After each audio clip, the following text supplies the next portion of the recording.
보이지 않는 여왕. 갓 저택에 팔려온 메리트에게 공포의 대상은 주인 부부가 아니었다. 화려한 옷을 입고 연회장에서 웃고 있는 주인님과 아름답지만 인형처럼 표정 없는 안주인은 너무나도 먼 존재였다. 진짜 공포는 바로 노예들의 세계를 지배하는 보이지 않는 여왕, 한여장 이세트였다. 메리트는 전쟁포로로 끌려와 테베의 고위 관료인 파세르의 저택에 직조공 노예로 팔려왔다.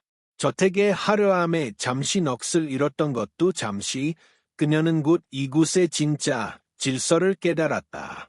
노예들의 식사 배급량, 잠자리의 이치, 심지어 주인의 눈에 띄는 기회까지 모든 것은 이세트의 손안에 있었다. 그녀는 수십 년간 이 집에서 살아남았고 안주인의 절대적인 신임을 얻어 노예들 위해 노예로 군림하고 있었다. 메리트의 시련은 첫날부터 시작되었다. 그녀가 실수로 물 항아리를 엎지르자 안주인은 눈길조차 주지 않았다. 하지만 이세트는 모두가 보는 앞에서 그녀의 뺨을 때렸다.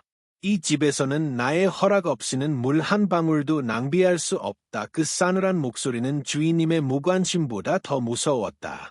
메리트는 깨달았다. 이곳에서 살아남으려면 주인이 아니라 이세트의 눈에 들어야 한다는 것을. 하지만 이세트의 눈에 드는 것은 위험한 일이었다. 이세트의 옆에는 항상 그녀의 눈과 귀가 되어주는 아심 많은 하녀, 티아가 있었다. 티아는 새로운 노예인 메리트가 뛰어난 직조 기술을 가졌다는 것을 알아차리고 그녀를 경계하기 시작했다. 며칠 후 이세트는 메리트에게 안주인이 연회에서 입을 드레스의 옷감을 짜라는 어려운 임무를 내렸다. 아주 복잡하고 희귀한 푸른색 실이 필요한 작업이었다. 그런데 작업 중간 그 푸른색 실타래가 감쪽같이 사라져 버렸다. 마감 시간은 다가오고 메리트는 절망에 빠졌다. 이것은 분명 티아의 짓이었다. 실패하면 이세트의 분노를 사게 될 것이고 어쩌면 더 힘든 노력장으로 팔려갈지도 몰랐다. 그때 주방에서 일하는 늙고 과묵한 하녀 하토르가 그녀에게 다가왔다. 그녀는 아무 말 없이 메리트의 작업대 밑에 떨어져 있던 푸른색 실타래를 주워 건넸다. 그리고 메리트의 귓가에 나지막이 쑥삭였다. 이곳에서 진짜 적은 주인의 채찍이 아니라 동료의 미소란다. 베푸는 친절은 방패가 되지만 나누는 비밀은 칼이 될 수도 있지. 조심하거라. 메리트는 하토르의 도움으로 간신히 임무를 완수했고 이세트로부터 드물게 고개를 끄덕이는 인정을 받았다. 그날 밤 이세트가 조용히 메리트를 불렀다. 그녀는 주방 쪽을 턱짓으로 가리키며 차갑게 말했다. 저 늙은 하토르 말이야. 요즘 손이 느려져서 음식을 자꾸 낭비하는 것 같더군. 내가 뭘 보는지 뭘 듣는지 나에게 알려다오. 그럼 너의 생활이 훨씬 편해질 거다. 메리트는 얼어붙었다. 자신에게 처음으로 친절을 베풀어준 사람을 배신하고 보이지 않는 여왕의 편에 설 것인가? 아니면 그 제안을 거절하고 이 지옥 같은 곳에서 가장 강력한 적을 만들 것인가? 이세트의 차가운 눈이 그녀의 대답을 기다리고 있었다. 미소와 칼날. 이세트의 차가운 시선 아래 메리트는 간신히 목소리를 냈다. 한여장님께서 가르쳐주신 대로 저는 오직 저의 일에만 집중할 뿐입니다. 늙은 하토르는 그저 묵묵히 일하는 것으로 보렸습니다. 그것은 복종도 거절도 아닌 애매한 대답이었다. 이세트는 아무 말 없이 그녀를 돌려보냈지만 그날 이후 메리트의 삶은 눈에 띄게 힘들어졌다. 그녀에게는 가장 거친 실과 무딘 바늘이 주어졌고 식사 배급량은 눈에 띄게 줄었다. 티아를 비롯한 다른 하녀들은 이세트의 암묵적인 허락 아래 그녀를 노골적으로 따돌리고 힘든 일을 떠넘겼다. 메리트는 하토르를 위한 침묵의 대가가 얼마나 혹독한지 뼈저리게 느끼고 있었다. 그러던 어느 날 밤 지쳐 잠든 메리트의 손에 누군가 따뜻한 모아과 한 알을 지어주었다. 하토르였다. 그녀는 어둠 속에서 속삭였다. 이세트는 앙자에 앉아있지만 앙자를 흔드는 법을 아는 이도 있지. 너는 기술이 있어. 그걸 무기로 삼아라. 하지만 누구도 안전히 믿어서는 안 돼. 특히 나조차도. 하토르의 말은 경고이자 은밀한 동맹의 시작이었다. 그 후 하토르는 메리트에게 보이지 않는 생존의 기술들을 가르쳐 주었다. 안주인의 기분을 파악하는 법, 경비병들의 약점, 그리고 티아가 숨겨둔 잘못을 이세트에게 넌지시 흘리는 방법까지. 메리트는 점차 위험한 게임의 룰을 익혀갔다. 몇 달 후 저택의 중요한 손님, 파라오의 서기관이 방문하게 되었다. 안주인은 손님에게 바칠 세상에서 가장 아름다운 테피스트리를 짜라고 명령했다. 그것은 저택의 모든 직조공들에게는 자신의 가치를 증명할 가장 큰 기회였다. 이세트는 모두가 보는 앞에서 가장 중심이 되고 어려운 도안을 메리트에게 맡겼다. 겉으로는 그녀의 기술을 인정하는 듯했지만 속으로는 실패를 바라는 함정이었다. 이세트는 티아에게 가장 좋은 염료를 주었고 메리트에게는 빛바랜 싸구려 음료만을 주었다. 메리트는 절망했다. 이 재료로는 결코 안주인을 만족시킬 수 없었다. 그날 밤 하토르가 그녀를 찾아왔다. 오래전 내가 이 집의 한여잔이었을 때 숨겨둔 귀한 자색 염료가 있단다. 그것만 있으면 내 실력으로 모두를 놀라게 할 수 있어. 두 사람은 비밀스러운 계획을 세웠다. 하토르가 주방에서 큰 소란을 피워 모든 사람의 시선을 끄는 동안 메리트가 하토르가 알려준 낡은 창고로 가 염료를 가져오는 것이었다. 계획은 완벽하게 진행되는 듯했다. 주방에서 하토르가 뜨거운 기름을 쏟아 아수라장이 된 사이 메리트는 창고에서 눈부신 자색 염료 단지를 찾아냈다. 그녀는 승리를 예감하며 직조실로 돌아왔다.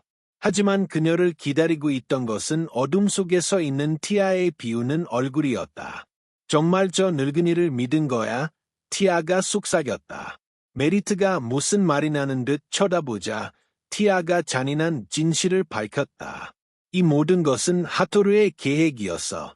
내가 도둑질하다 잡히면 하녀들을 관리 못한 이세트가 쫓겨나고 자신이 그 자리로 돌아올 수 있을 테니 나에게 내 계획을 알려준 것도 바로 그 늙은이야.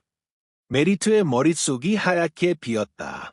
그 순간 직조실 문이 열리고 이세트가 들어섰다.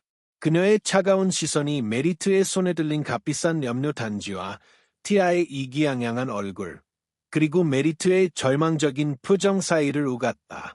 메리트는 완벽한 함정에 빠졌다. 그녀를 구원해줄 유일한 동맹은 바로 그 함정을 판 사람이었다. 새로운 열왕. 절체절명의 순간 메리트의 머릿속은 얼음처럼 차가워졌다. 변명이나 애원은 통하지 않을 것이다. 그녀에게 남은 무기는 단 하나, 바로 진실이었다. 그녀는 이세트의 눈을 똑바로 마주하며 떨림 없는 목소리로 말했다. 이 염료는 함정이었습니다. 메리트는 하토르의 계획, 이세트의 명예를 실추시켜 한여장 자리를 되찾으려는 늙은 여인의 야망, 그리고 그 계획을 엿듣고 자신의 이익을 위해 편승한 티아의 배신까지 모든 것을 털어놓았다. 저는 그저 두 사람의 거대한 체스판 위에서 움직이는 줄에 불과했습니다. 이세트는 노련했다. 그녀는 메리트의 말에서 진실의 냄새를 맡았다. 그녀는 자신의 오랜 경쟁자인 하토르를 증오했고 아쉬만만한 티아의 숭례를 꿰뚫어 보고 있었다. 하지만 지금 당장 가장 뛰어난 직조공인 메리트를 처벌하면 서기관에게 바칠 테피스트리가 망가질 것이고 그 책임은 고스란히 자신의 몫이 될 터랐다. 이세트 역시 함정에 빠진 것이었다. 그녀는 차갑게 결정을 내렸다. 테피스트리를 완성해라. 이 저택 역사상 가장 아름다운 작품으로. 만약 성공한다면 하토르와 티아에 대한 이야기는 그때 다시 하지. 실패한다면 넌 소금 강산으로 팔려갈 것이다. 그것은 협박이자 위험한 동맹의 제안이었다. 메리트는 더 이상 평범한 노예가 아니었다. 그녀는 이세트의 복수를 위한 칼날이 되었다. 메리트는 밤낮으로 배틀에 매달렸다. 그녀는 자신이 겪은 배신감, 절망, 그리고 살아남고야 말겠다는 독한 의지를 실 한 올 한 올에 담아 짜내려 갔다. 테피스트리는 단순한 직물이 아닌 그녀의 영혼이 담긴 예술 작품이 되었다. 마침내 작품이 완성되었을 때 저택의 모두가 그 아름다움에 숨을 죽였다. 서기관은 극찬을 아끼지 않았고 주인 부부의 찬사는 이세트의 입지를 반석 위에 올려놓았다. 이세트는 약속을 지켰다. 그녀는 안주인의 신임이 절정에 달했을 때 티아가 오랫동안 주인의 기준품을 훔쳐왔다는 증거를 내밀었다. 티아는 모두가 보는 앞에서 치욕을 당하고 헐값에 팔려나갔다. 며칠 후 늙은 하녀 하토르는 나이가 들어 더 이상 쓸모가 없어졌다는 이유로 멀고 힘든 농장으로 조용히 보내졌다. 그녀의 거대한 계획은 완벽한 실패로 끝났다. 먼지가 가라앉자 메리트는 이세트의 오른팔이 되어 있었다. 그녀는 더 좋은 음식과 옷을 받았고 다른 직조공들을 감독하는 자리에 올랐다. 다른 노예들은 이제 그녀를 두려움과 존경이 섞인 눈으로 바라보았다. 세월이 흘러 이세트는 늙고 병들어 은퇴했다. 그리고 메리트는 자연스럽게 그녀의 자리를 물려받아 저택의 새로운 보이지 않는 열왕이 되었다. 어느 날 전쟁터에서 새로운 노예 소녀가 팔려왔다. 겁에 질린 채 모든 것을 두려워하는 눈빛. 오래전 자신이 처음 이 집에 왔을 때와 똑같은 모습이었다. 메리트는 그 소녀를 자신의 앞으로 불렀다. 그리고 그녀의 손에 아주 어렵고 힘든 첫 임무를 맡겼다. 소녀의 겁먹은 눈을 내려다보는 메리트의 얼굴에는 아주 오래전 이세트가 자신을 바라보던 바로 그 차갑고 냉정한 표정이 떠오르고 있었다. 살아남기 위한 게임에서 그녀는 마침내 승리했다. 하지만 그 대가는 자기 자신을 잃어버리는 것이었다.